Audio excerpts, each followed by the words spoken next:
Welcome back to another episode of the Beyond the Arc podcast. Today, we're going to be going through and talking football. Of course, football season's here. Basketball season's right around the corner. We'll get into basketball in another episode. But today, we're going to be talking about panic meters for teams. We're going to be going through a lot of teams here, talking about teams that need to start panicking and maybe need to make a move with the deadline right around the corner as well. And then also, talking about teams that are good. At the end of this video, I do have a new thing that I'm going to be doing on a weekly basis. It is the broke boy bet is what I'm going to call it. So this broke boy bet is just going to be a $5 bet that is this long 8-pick parlay on underdog. And it is just a string of picks that, you know, it's a $5 bet that then pays out a lot of money, right? If everything goes well. And I'm calling it a broke boy bet because it's only $5, right? These days, you can't even get a Subway sandwich for that much. So, $5 broke boy bet. Stick around or just skip to the end if you want to see that, because I got some good insights and good, not insights per se, but good string of bets that I think are going to hit pretty well. Last week did this, and although I didn't record it and post it on the channel, almost hit. I think we missed a Lamar rushing TD. That was the only one. Or maybe also, oh yeah, Jonathan Taylor rushing TD also, but both of those are not in here. So be sure to check those out at the end. Of course, we are talking about 8 picks. So don't, you know, if it doesn't hit, it doesn't hit. It's $5. That's all I'm saying. It's like broke boy bet. It's a $5 bet that could pay out like $600-700. So could be some money in your pocket. So go check out your couch for some change. Go find that $5 bill and put this bet in. But let's start with these panic meter teams. First team I want to talk about is the Baltimore Ravens.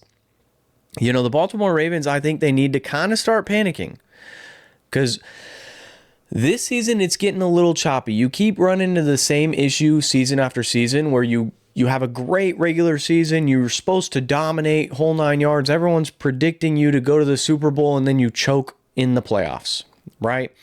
Whether it's Lamar, whether, you know, Lamar might have a bad game in the playoffs, whether it's, you know, going away from the run game and focusing on the pass game when they should have just focused on the run game. Everything always seems to go south for the Ravens when the playoffs are around, right? This season, though, to start off, they might not even make the playoffs right here. Of course, there's still so much time before the playoffs are even coming to fruition, but I do want to touch on this now because we're talking about, like, you're 1-3, and you got to play a Texans team that, spoiler alert, is also on the panic meter. Both teams are going to be scrapping to win, and you don't have your star quarterback playing in this game. That's going to be a problem. Derrick Henry is going to need to have a massive game against a tough Ravens defense, or Texans defense. It's not going to be easy. Not going to be just a cakewalk. You know, you're showing up and Derrick Henry's got 100 yards on the day, 2 touchdowns. It might not be that easy. Cooper Rush, going to be that starting quarterback. So genuinely, I'm not going to be super high on that pass game, not going to be focusing on that at all. It'll be run, smash mouth football. Probably going to be a decently low scoring game is what I would assume, because Texans got a tough defense. And then the Texans offense ain't really been clicking so far. So probably going to be a lower scoring game. Now, panic meter for the Ravens. I think if this season ends up being a bust, right? Let's say Lamar, his injury ends up leading past week 5. You're going week 7, week 8 without him even playing, suiting up, and they go to a solid, like, you know, I mean, the Ravens schedule, next week they got the Rams, right? And then they have the Bears. Then they got the Dolphins, right? So if Lamar's back right around, if they can somehow squeak out this win against the Texans and go to 2-3, hopefully, you know, let's say they drop it against the Rams, they're 2-4, and then you pick up wins against the Bears, Dolphins, and then you got the Vikings, which, you know, Vikings are either going to have Carson Wentz or J.J. McCarthy as their starting quarterback, so take that with what you will. Then they got the Browns, which the Browns always play them tough. It's just going to be a tough ride, right? The Ravens got to start making a decision on what's the future look like. I'm not saying get rid of Lamar, but John Harbaugh might be out the door. especially with the fact that you keep running into the same issue over and over and over, where you do make the playoffs and then you just choke. You've got one of the best teams in football. You spent a lot of money on the defense in the offseason, and the defense has been a huge problem this year. Teams are putting up 40 points on you. The Bills, the Chiefs dominated y'all. Like, you let these teams walk all over you. I mean, you lost by 17 to the Chiefs. You had the lead against the Lions. You lost 38-30. Yes, you beat the Browns 17-41, whatever, but you lost 41-40, and you had a fat lead on the Bills coming into the game. So Ravens really got to figure it out. Genuinely, I think it's time for a fresh new coach to go in there and just kind of shake things up a little bit. I don't think you need to change quarterback. I think they could use another weapon over there, alongside Zay Flowers. Of course, Derrick Henry's getting older, so you got to start thinking about the future of your running back position as well. But, they don't need to panic and draft a running back in the first round or anything. I think you focus on finding your next coach and filling in those holes, probably focus defense in the offseason again.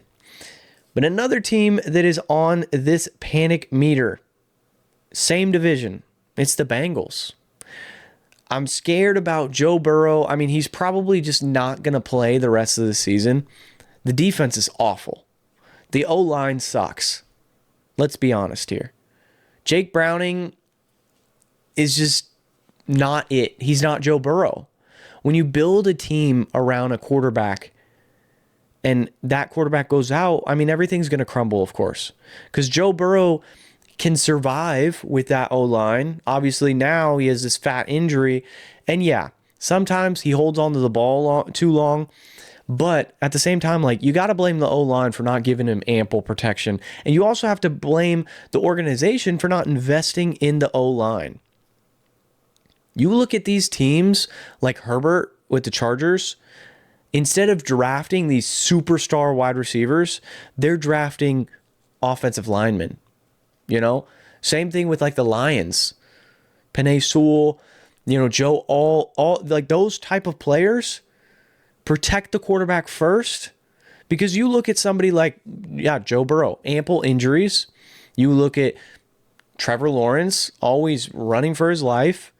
Russell Wilson on the Seahawks was running for his life, and was able to make the plays and all that, but that just concerned, you're just going to run into injuries because you're going to have plays that just get blown up because your O-line's not good, right? I mean, it's just a reality. Look at Brock Purdy without this big old lineman in Trent Williams. Brock Purdy's mediocre, genuinely.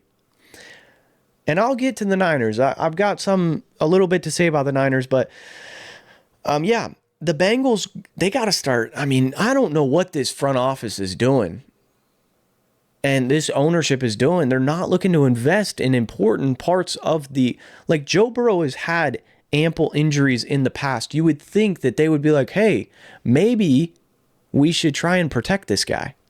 He is the face of our franchise.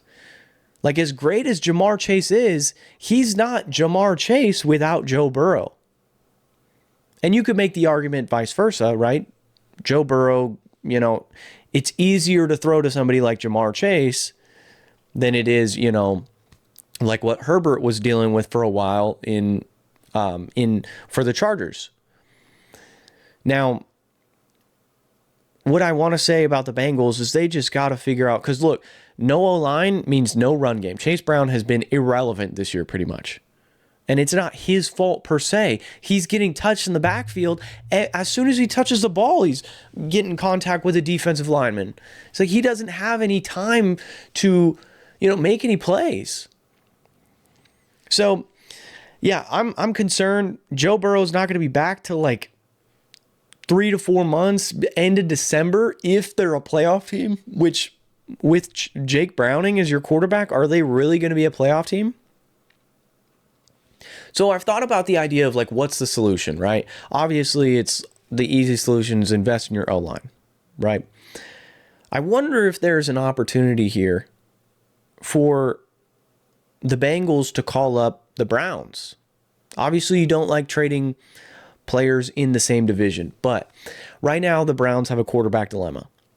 And I think, why not take a swing on Shador? I think there's a handful of teams, and I'll get to those handful of teams that should take a swing on Shador. Because genuinely, I think Shador can play in the NFL. I've been high on Shador, and yes, he's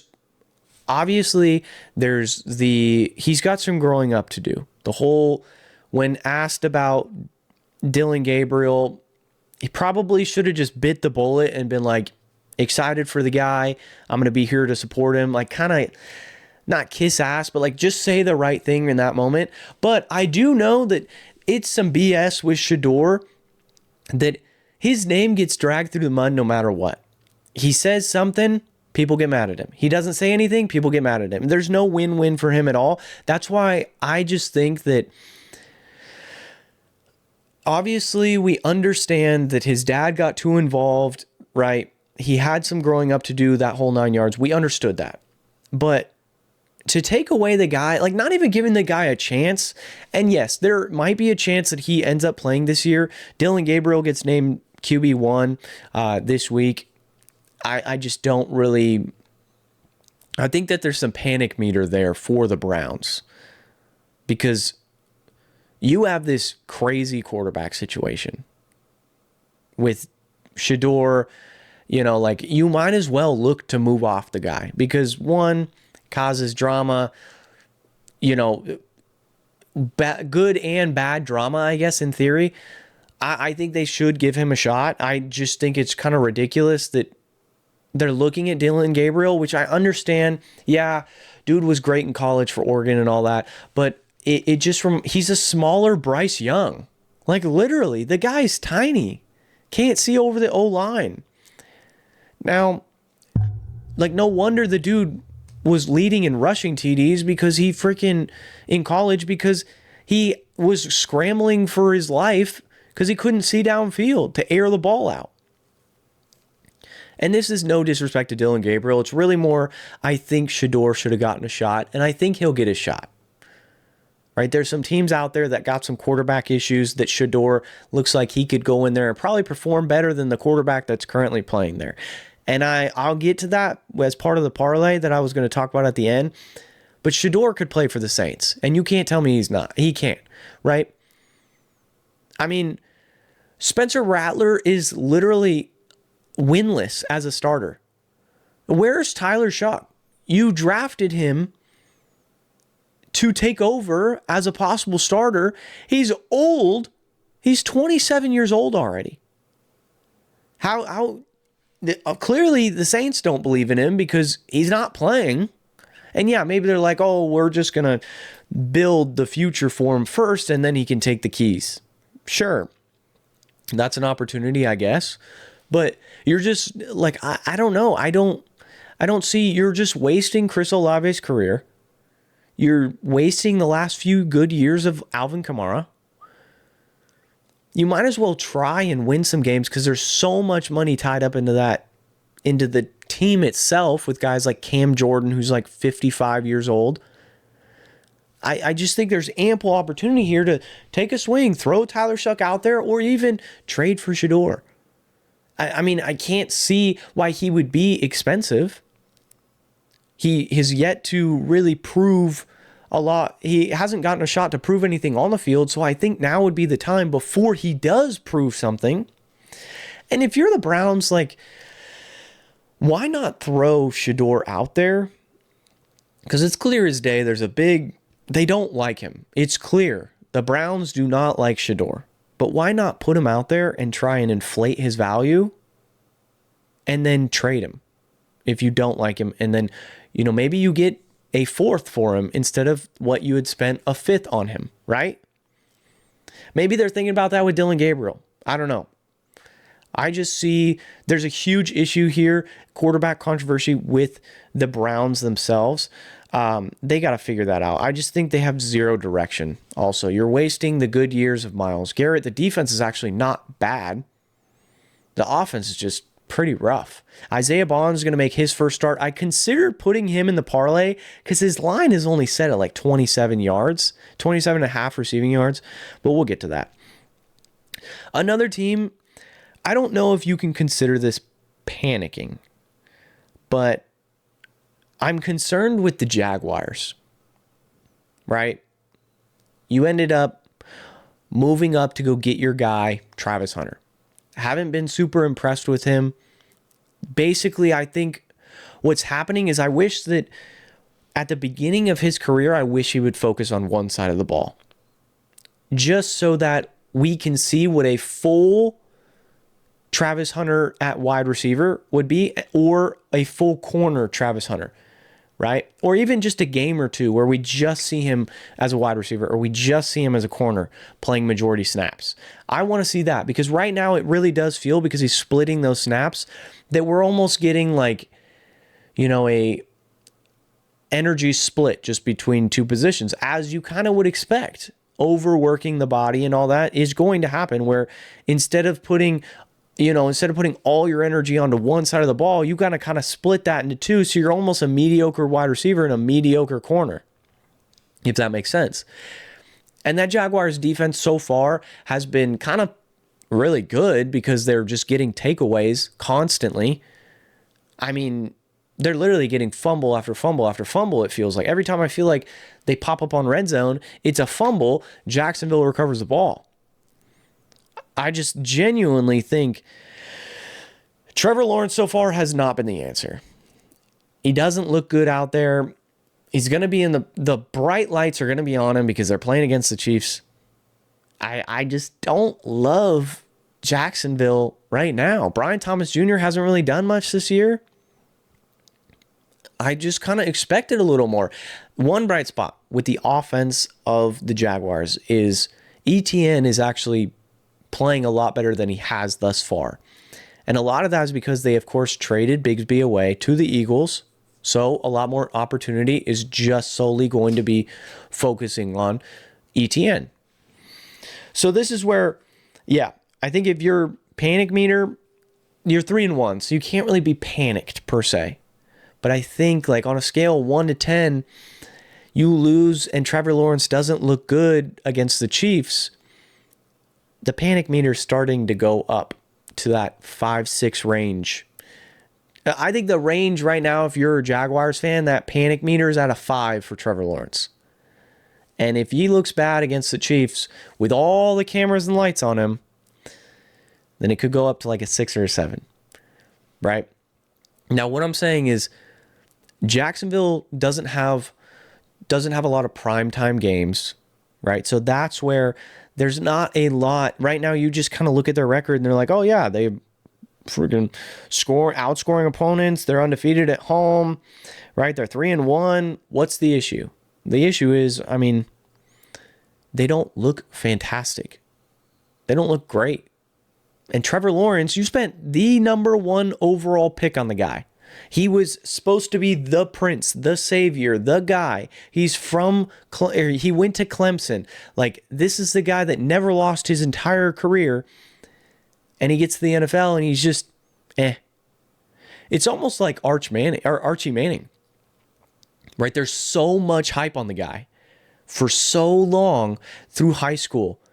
And then the year he was a backup behind Quinn Ewers, so much hype that he's going to take over and he's going to be the number 1 overall pick in this year's draft. And look at him now. And I haven't been high on Archie Manning his entire career because my whole thing was, if he was as good as everyone said he was, why would he not have taken over for Quinn Ewers? And the only reason he took over for Quinn Ewers in year 1 was the fact that Quinn Ewers got injured. Now, let's stick to Jacksonville and just talk Jacksonville. I think that they should switch things up a little bit. I think that they should kind of go and be like, hey, we probably need to focus Travis Hunter on one side. I'm talking like at least like an 85-15% switch onto one side of the ball. 85% receiver or 85% corner of snaps. You could sprinkle him in here and there, but I just think that should how it, because I want to see what his full potential is for receiver and what his full potential is for corner. And then I think you can make the decision there. Right. Another team in that division that should be kind of panicking is the Texans. I mean, yes, I think it's clear as day. The O-line has to get better. It really does. This is exactly what I'm talking about when you don't invest in your O-line. Right? When you don't invest in your O-line, when you go and you focus everywhere else, then that's where the issues occur. Right? Typically, like I was saying, the Herbert is paired along with the All, or the Jared Goff is paired well with Penei Sewell, a dominant O-lineman that is going to protect. Right? We talked about Quentin Nelson for years on the Colts. We've talked about the Cowboys O-line for years and how great it was. The Eagles O-line and how fantastic it is. Right? Realistically, would we be talking about Jalen Hurts as a top 10 quarterback in the NFL if the O-line wasn't so great? I mean, right now people are like, well, he's not as good as he is. They're winning games, but they're undefeated, sure, but he's not passing the ball. I mean, he was 0 for 8 in passes in the second half. Yes, a lot of that is just chewing the clock, running the ball, milking the clock, getting the game over with. Sure. But a lot of those balls to A.J. Brown looking pretty rough. Overthrow, or not even placed in a spot where A.J. Brown can go make a play. It's just bad balls. And I get it. If you're running the ball, if your run game is succeeding, then what's the point? But I keep getting off topic on the main team that I'm talking about. The Texans. I don't think that you can blame CJ Stroud in this scenario. He's doing kind of what he can. Yes, it's seemingly that he's not going to be the quarterback that really is a Joe Burrow. He's going to need an O-line. And that's totally fine. Right? The Jared Goffs of the world, which I believe that was his NFL comp, was Jared Goff. The Jared Goffs, the Brock Purdy's, they need O-lines. The Jordan Loves need O-lines. The Jalen Hurts needs O-line. That doesn't technically take away from his ability to win the game. Jalen Hurts is still a winner. But still, I think that the Texans should kind of be panicking, right around, same thing with the Jaguars, right around that 6-7 range of hey, this offseason we have to focus O-line, right? The defense, I think, is good enough to where if you get a decent O-line and keep the offense on the field longer, then the defense only performs better, if that makes sense, right? Keeping them fresh, keeping them able to, constantly be having those blitz packages and everything and not just sit in zone coverage, something like that. Last team that I'm going to talk about in the AFC for panicking, it's the Raiders. I mean, you paid Geno a lot of money. You brought in Pete Carroll. You drafted Ashton Genty. Ashton Genty being compared to somebody like Barry Sanders. I mean, yes. I think, of course, he's a rookie. We are 4 games into his career. So there's no need to panic on Ashton Genty. And I think his whole stance issue that people have talked about, where they changed his stance to him putting his hands on his knees and all that, versus him standing up straight and doing the whole Jason stance. If the guy runs better standing up straight, who cares how he stands in the backfield? If it's a placebo effect and it works for him, it's similar to like the NBA, right? Obviously, there is the ideal shot where fingers are on the ball and there's a little bit of a pocket where the ball doesn't touch the palm exactly, right? And that's how you're taught. You're taught not to shoot, with any part of your left hand. It's just a guide hand kind of thing. And you're taught to grab the peach out of the basket, whole 9 yards, hold that follow through, whatever it may be. But we have seen in the NBA those players that are really good at what they do, but they're a little unorthodox. You know, you see like someone like Kevin Martin, for example, former Sacramento King, former Minnesota Timberwolf, a great 3-point shooter, but not a textbook 3-point shooter, right? Shoots from really low, just kind of like flings it up almost. And it worked for him. The threes went in, so who cares? Steph Curry doesn't have the perfect form. A textbook perfect 3-point shot is more Klay Thompson-esque than Curry. A lot of Curry's threes are these, coming around a screen, kind of quick chuck up that goes in. So you can't fault it because the ball goes in.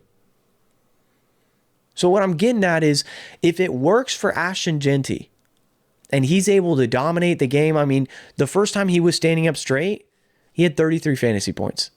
Can't really, yes. I mean, let's see. They ended up playing, they played the Bears, sure, which do what you will with the Bears, but it's a 25-24 game.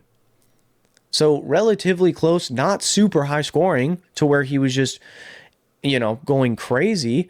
But the Raiders need to invest in the O-line for sure. I think that's just a lot of these teams, they just got to invest in that O-line. It's super important to not focus on getting that superstar receiver or superstar playmaker before you get the O-line.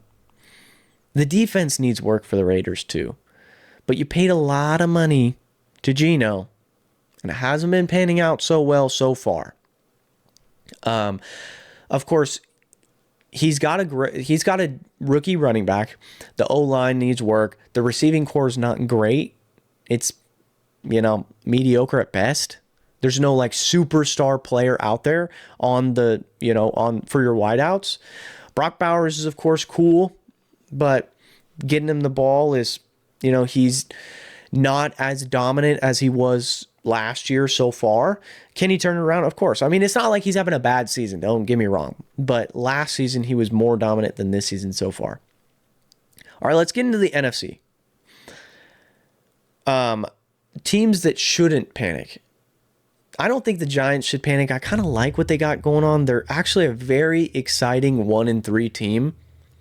I don't love Jackson Dart, and I don't think he's this franchise QB. I do like his leadership so far of what I've seen, and I do actually love the defense. I really do love the front seven. I think they could, of course, upgrade their corners, and then they're going to be all right. But really, I'm not sweating the defense too much. I think, again, O-line isn't terrible. Cam Scadaboo seems like a featured piece in their offense. That means that you can, I guess, rely less on a offensive line that has great run blocking, because Cam Scadaboo is going to run over everyone. Of course, it's a bummer that Malik Neighbors, his leg's done. He's out for the rest of the season. But this really kind of showcases with Malik being out, it showcases what Jackson Dart will fully be able to do. Is he going to be able to elevate players, right? You look at, and I'm not comparing him to to Patrick Mahomes and saying he's going to be a Patrick Mahomes, not at all. But I'm saying quarterbacks like Patrick Mahomes can elevate mediocre receivers, right? Versus a guy like Geno Smith kind of needs that help. Of course, when he was in Seattle, he had the Jackson Smith and Jigba. He had the DK Metcalf, whole 9 yards, right?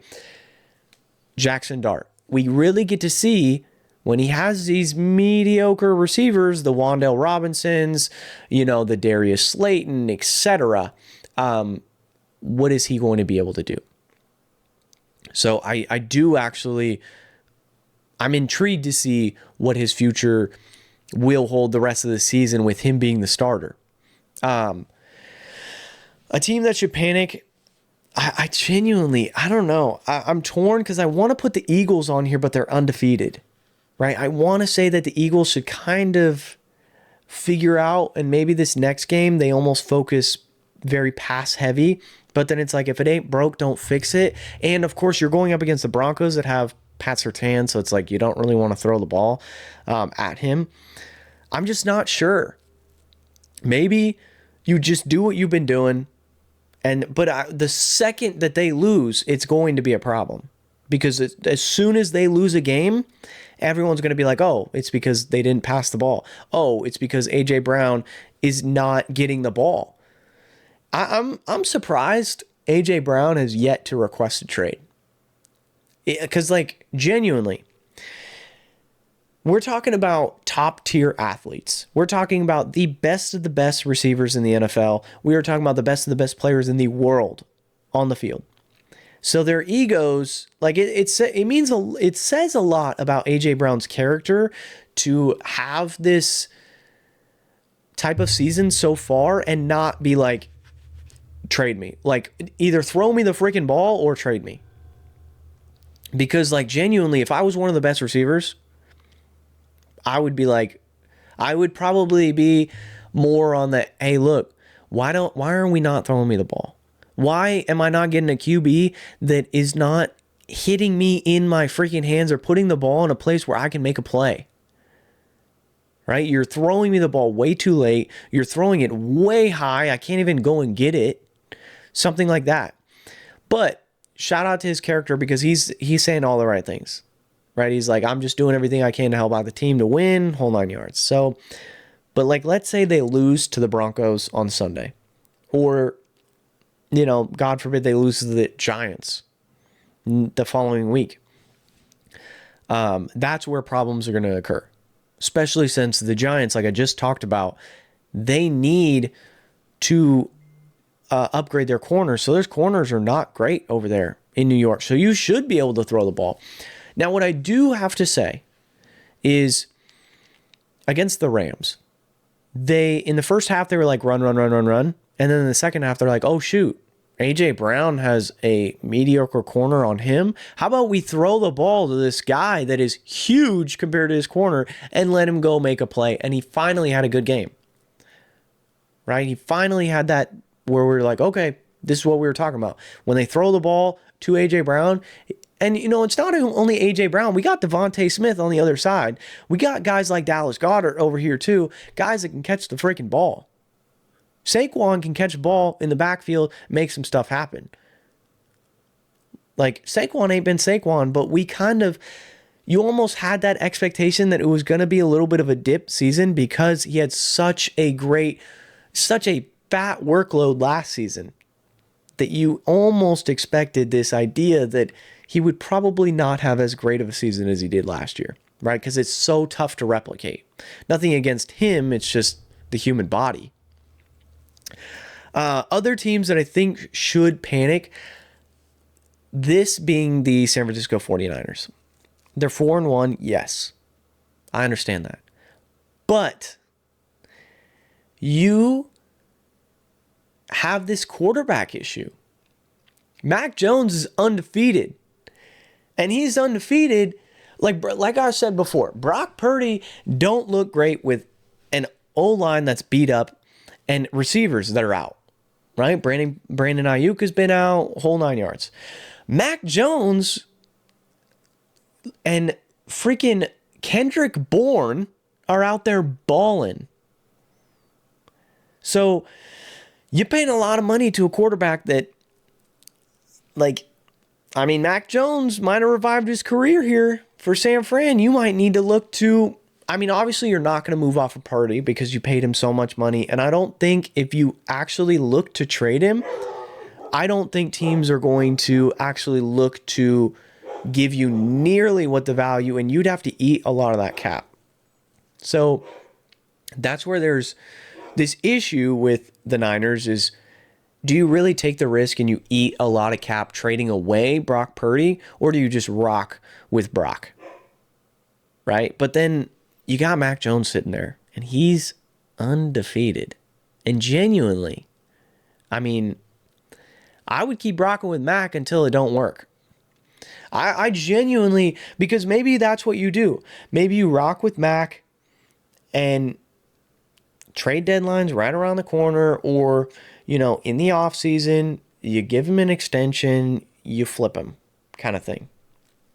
That's an interesting theory because then you have this 2 quarterback thing where somebody's going to pay, or even maybe not necessarily overpay, but give you some value back in return for Mac Jones because he was balling out. Right? We've seen that before. Quarterbacks going other places, like starting off their career slow, because in this league, quarterbacks are giving very short leashes. Right? Colin Cowherd says it all the time. Quarterbacks, by the time they come into the NFL, have taken like 10,000 snaps. Way more than they did in the 90s, whole 9 yards, because they're playing football way younger. They're training way younger. They're just getting developed way earlier. So having all those snaps just really helps out in the long run, of course. But some quarterbacks just need, like, the game hasn't slowed down for them. They really need to take time and maybe be a backup for a year so they can really just observe it off the field on the sideline. Sam Darnold, Geno Smith, and maybe Mac Jones. Right? That's what I thought about with Trevor Lawrence. He might end up falling in that category where he should have done the traditional quarterback route was starting QB is somebody that you rock with, and when he's getting towards the end of his career, you draft a quarterback to put behind him for a few years. The Brett Favre, Aaron Rodgers situation, the Drew Bledsoe, Tom Brady situation, right? You have a quarterback that's just sitting there developing. Jordan Love is the same way. Jordan Love sat there for a couple years, right? Ready to learn. And then when his call came, he was ready to where he matured. He got in the weight room. He was able to develop his game, and he's ready to make plays when his name is called, and he's given time to really learn everything. That, like, knowing the playbook front and back. Like, that's what I think a lot of quarterbacks kind of need. But nowadays, you're Cam Ward and you're thrown into the line of fire week one. Your O-line sucks. Your receivers are not great. Your run game is okay. Like the defense is actually all right. And you're expected to perform right out of the gate. And that was the issue with Trevor Lawrence. And that's why he had such a long leash. But now it's year 5, year 6, something like that, where it's like, all right, you're not putting up nearly what we thought you could have. So maybe you fall into that Mac Jones, Sam Darnold, Geno Smith category. Marcus Mariota. Not saying Mariota is going to have this career revival, but Jaden Daniels has actually been out. So Marcus Mariota is able to put up serviceable numbers to kind of carry through until Jaden Daniels can, come back. Keep the team afloat, per se. Another team that kind of should panic, I think the Cardinals should panic a little bit here. They're a team that I hate the offense. The offense looks so, just stiff. It doesn't look like there's any creativity at all. It looks very ugly. And I've talked about that before. I talked about that even before the season started with guys that you should draft and guys that you should wait and avoid in fantasy. And Kyler Murray, James Conner, Marvin Harrison were all on that list of guys that you should avoid. Because I just don't trust and of course, James Conner, it's unfortunate he got injured, whole 9 yards. We never want that to happen to a player. But as far as the other guys go, Marvin Harrison hasn't looked fantastic, right? Definitely hasn't lived up to the hype of the name yet. Same thing with Kyler, just hasn't looked great. I just think that they really could use a Mike McDaniel over there. Mike McDaniel, I think, could solve, because Colin Cowherd actually talked about something super interesting today or maybe it wasn't today, maybe it was a couple days ago. I don't know. I was listening to this video, and it was the difference in 2 types of coaches. Those that are just super knowledgeable, really know the game, really are very creative, and are very good at what they do. And then those that are just very motivating and can get the most out of every single player on their roster. And you need a head coach that is the guy that gets the most out of all of his players versus a scheme guy For instance, let's look at Mike McDaniel. Mike McDaniel don't necessarily get the most out of his players, right? He's just everyone likes him. He's almost like a bro, like a buddy. Doesn't really feel like a coach per se. That's why offensive coordinator is probably where he belongs. And I think if he was the offensive coordinator of the Cardinals, that offense would be flipped around and be so much better because he's creative. He can scheme. Look, they called Darren Waller up off the couch and they're like, yo, we need a tight end. We need something to energize this team. And this season, actually, like the Dolphins have been playing a lot better than I expected. I expected them to be kind of competing for the number one pick. And although they're 1-3, like it's been a competitive 1-3. They hung in there with the Bills. Like they beat the Jets. They, whole 9 yards. But going back on the Cardinals, right? Mike McDaniel, I think, can solve that offensive issue.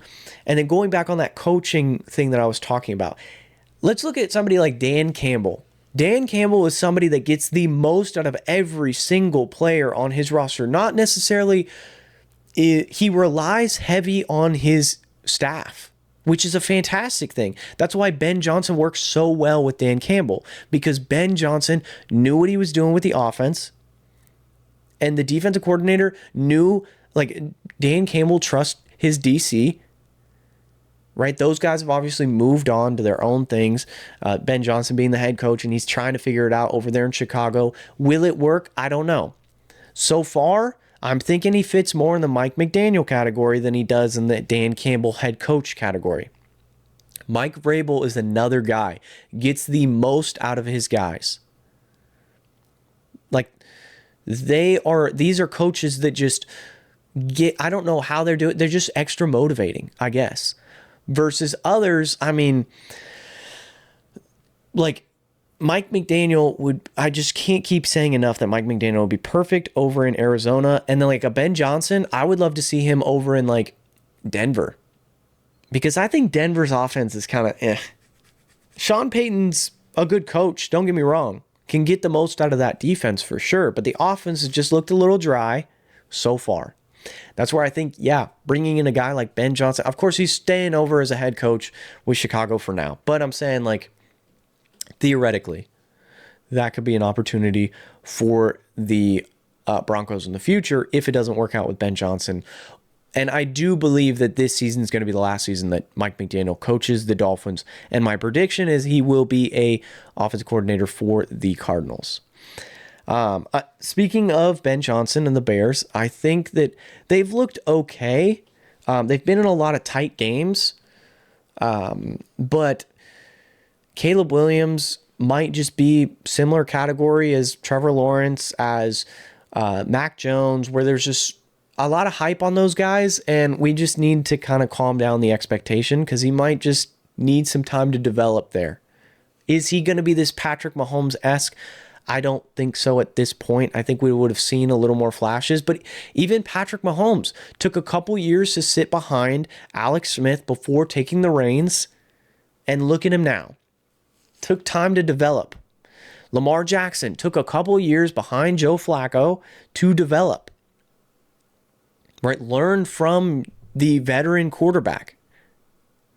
That's what, of course, teams are hoping they can do with, Joe Flacco being on the Browns or Jameis Winston and Russell Wilson being on the Giants, right? You bring in that veteran quarterback to hopefully, that's what I'm assuming J.J. McCarthy with Sam Darnold was supposed to be. So far, it hasn't looked great with J.J. I think they should roll with Carson Wentz for the rest of the year just because he's looked better. On the field, he's looked better. Justin Jefferson's actually getting the ball with Carson Wentz. J.J. McCarthy looks a little scared, deer in headlights almost. That's why I think he needs a little time to kind of slow down, calm down there, right? Andy Dalton with the Panthers and Bryce Young. Andy Dalton came in and was able to kind of coach him up. Bryce Young looked a little better. Not fantastic or anything, but looked a little better than to start the season last year. So Speaking of panicking teams and the Panthers, I think they're on that panic schedule, panic timeline. I think that offense, we were expecting a bigger jump out of them, and we just haven't seen it so far. Tedro McMillan does look pretty decent so far, right? Rico Dowdle should have a pretty big opportunity this week with Chuba Hubbard being out. But the Panthers themselves, I expected this kind of not a great team, but a better offense. Like I was expecting them to kind of be in some shootouts. And yeah, points for 75, points against 95 still is a pretty decent, like pretty fat chunk when it comes to, those shootouts that I was expecting. I just thought with Chuba, with Hubbard, with Rico Dowdle, with Ted McMillan, with Adam Thielen at a time, with Jimmy Horn Jr., I thought he was going to get in there a little more. With Xavier Legette, they had names, right? And I was like, oh, okay, they're going to be a fun team, almost like a NBA fun summer league team to watch. But so far, we just haven't seen that. They just haven't looked great. Yeah, they did drop 30-0 on the Falcons, but I mean, it is the Falcons. The offense for the Falcons don't look great either, because they're on my list as well. Panic team. I mean, I think they're going to figure it out. Bijan Robinson looks phenomenal. Of course, he's figuring it out there. Kyle Pitts looks okay. I mean, hey, not worth the draft pick you draft him at, but I think they need to get Drake London the ball more. When they do, he puts up fantasy points. He looks a whole lot better. And they actually win games, right? When he gets the ball, they beat the Commanders. He looks phenomenal. When he doesn't get the ball, they look like crap. They lose 30-0 to the Falcons. So that is my last team for the panicking. So there's obviously some teams that don't need to panic and all that, but like I could talk about the Bills and Bills Mafia and how they don't need to panic per se, but and we could talk about the Chargers and how they're in a good spot, whole 9 yards. But let's get to this bozo parlay, this broke boy parlay that I want to talk about. And again, this is a $5 bet, 8 picks that I think have a good chance of hitting and just, carrying through. And like I said, it's only $5. It ain't that big of a deal. This $5 bet pays out $606.75. 121.35 times your money. We're starting out the Jets against the Cowboys. I'm taking Justin Fields to have more than 1.5 pass touchdowns. I think that another thing that you could look at would be like rushing over here with maybe like a Breece Hall. But because you look at teams have been able to run the ball on the Cowboys, but I do think that Justin Fields is going to be able to throw the ball. And I believe in Garrett Wilson. I believe in Justin Fields being able to get him the ball twice. And if not Garrett Wilson twice, him once and someone else once, right? I think there's a good opportunity there because I think this is going to be a bit of a shootout. I don't think the defenses are really going to do too much in this game. So I could see a high scoring, 30-34 game between the Cowboys and the Jets, similar to like the Steelers and the Jets when they played week 1, where the defenses just weren't really there. And that's where Justin Fields kind of balled out. So, yeah, Justin Fields higher than 1.5 pass touchdowns. I'm looking for that. That's Sunday at 10 a.m. Sticking in this game, I think Jake Ferguson for over 9.75 fantasy points. I think that's a pretty good number. He's the number 1 tight end in fantasy football right now. Yes, tight ends are not extremely valuable per se, but I do think that with him, look, week 1, he had 7 points, 5 receptions for 23 yards, right? Not looking at that. The last 3 weeks, though, 16 points, 16 fantasy points against the Giants, 9 receptions, 12 targets, 78 yards. At Chicago, 21 points, 13 receptions, 14 targets, 82 yards. Green Bay, 17 points, 7 receptions, 7 targets, 40 yards. You're telling me he can't get a solid, he's averaging anywhere from 6 to 14 targets. So, 9 points. We're talking 5 catches for 40 yards. He's hit that in almost every game but week 1. So, I really like that. 9.75 fantasy points don't seem like a lot at all for Jake Ferguson, him being the number 1 tight end right now. Could he calm down a little bit? Sure. But, so pairing that. So, keep in mind, Justin Fields, 1.5 pass TDs. We're going the over on that. We're going higher on 9.75 fantasy points. I talked about Ashton Jeanty. Ashton Jeanty, I think he has a touchdown. Higher on 0.5 rush or reception touchdown against the Colts. They're in Indianapolis, sure. But I think he's going to start his whole standing up straight thing. And I genuinely think it's a little bit of a placebo effect. And he's going to get in the end zone this game against the Colts.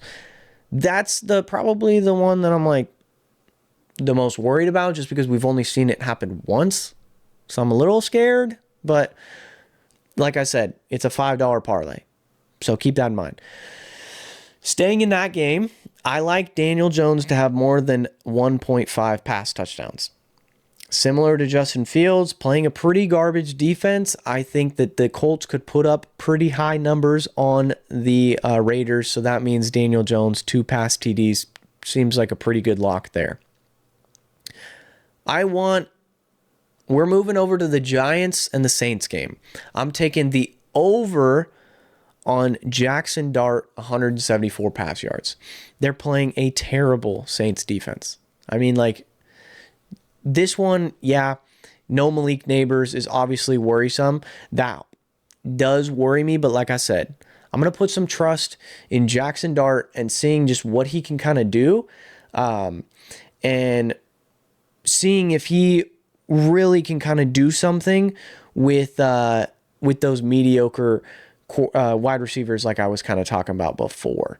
So I'm trying to pull up his fantasy stats from the previous one. Let's see here if I can find him real quick. Let's see. Jackson Dart. Right here. Jackson Dart. Okay. Jackson Dart, in the 1 week that he played, had 111 pass yards. Right? He came in. He started 111. Honestly, now that I'm seeing 174, I think he could do it against the Saints. Staying in that game. Last week, I did this, and his line was set at 209. Spencer Rattler under on pass yards. This week, it's at 204. I believe last week, he only had 95 pass yards. I don't think he's getting the over on 204. So we're going lower on Spencer Rattler, higher on Jackson Dart.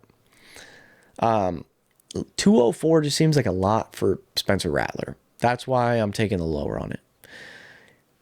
I just talked about Darren Waller. Darren Waller got a call off the couch. They were like, yo, we need you. And now that Tyreek's out, that opens up more on the field. Tua, getting them the ball. We're going higher on receiving yards, 29.5. I think Darren Waller could get 5 receptions, similar to a Jake Ferguson. 5 receptions for 40 yards. Why not? He only needs 30. You're telling me he can't get 3 10-yard catches? I think he could do that. So, I'm going higher on that sense. And then, last but not least, Emeka Egbuka. I think every week, that 58.5 receiving yards does not seem like a lot for him. Egbuka, he is balling out right now. I really like what they got going on. Yeah, Seattle's defense is tough, don't get me wrong, but Baker Mayfield slings that ball. Let's see. Yards. Week 1 had 67. Yes, week 2, down week 29. Week 3 had 85. Week 4, 101. So only 1 week out of the first 4 weeks has he missed that. I'm going the over on receiving yards. So yeah, like I said, let's just review all those one more time. Justin Fields, pass TDs up higher than 1.5. Jake Ferguson, more than 9.75 fantasy points. Ashton Genty, more than half a touchdown. Daniel Jones, more than 1.5 pass TDs. Jackson Dart, higher than 174. That actually might be the toughest one. Jackson Dart, because week 1 he put up 174. Or week 1 he put up 111. Spencer Rattler, lower than 204. I almost want to say that that's a lock, genuinely. Because I think he's going to get hammered by that front seven. And literally like a deer in headlights kind of quarterback.